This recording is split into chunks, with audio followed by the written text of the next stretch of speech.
Good morning. I have a minute for mission for you this morning.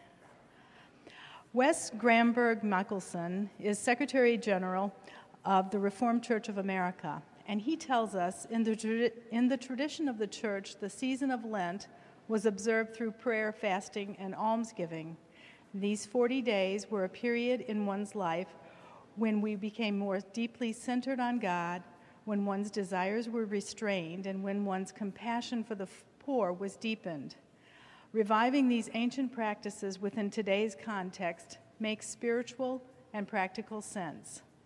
He continues, the present budget debate, whether the government shuts down or not, has a very real potential to produce cuts that will sharply deepen hunger and poverty for millions without having any meaningful effect on the deficit.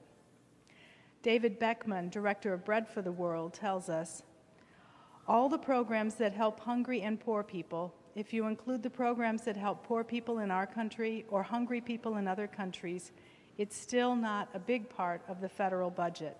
They did not cause this deficit. However, of all the food provided to meet the nutritional needs of those threatened with hunger, 94% comes from the government and only 6% from private charity. So you can see that even modest reductions in government programs will quickly overshadow all of the good done by churches and private groups.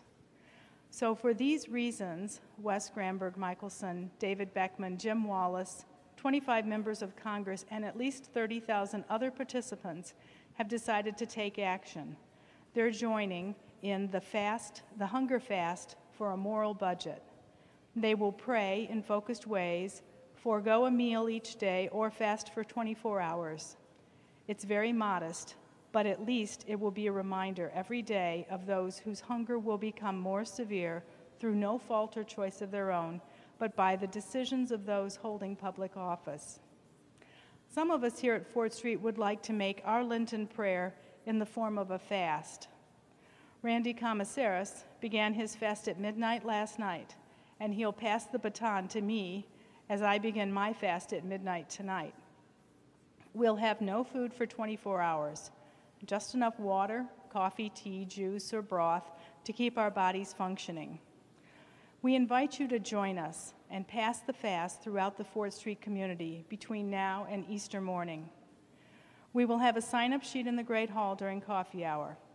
You can join us in our fast and share your experience in an email sent out daily to the 4th Street community. And finally, I also want to point out that the experience is what the fast is all about, and that's most vital. If you need to eat at certain times because of a medication, then eat. Don't let that stop you from experiencing this powerful prayer as fast.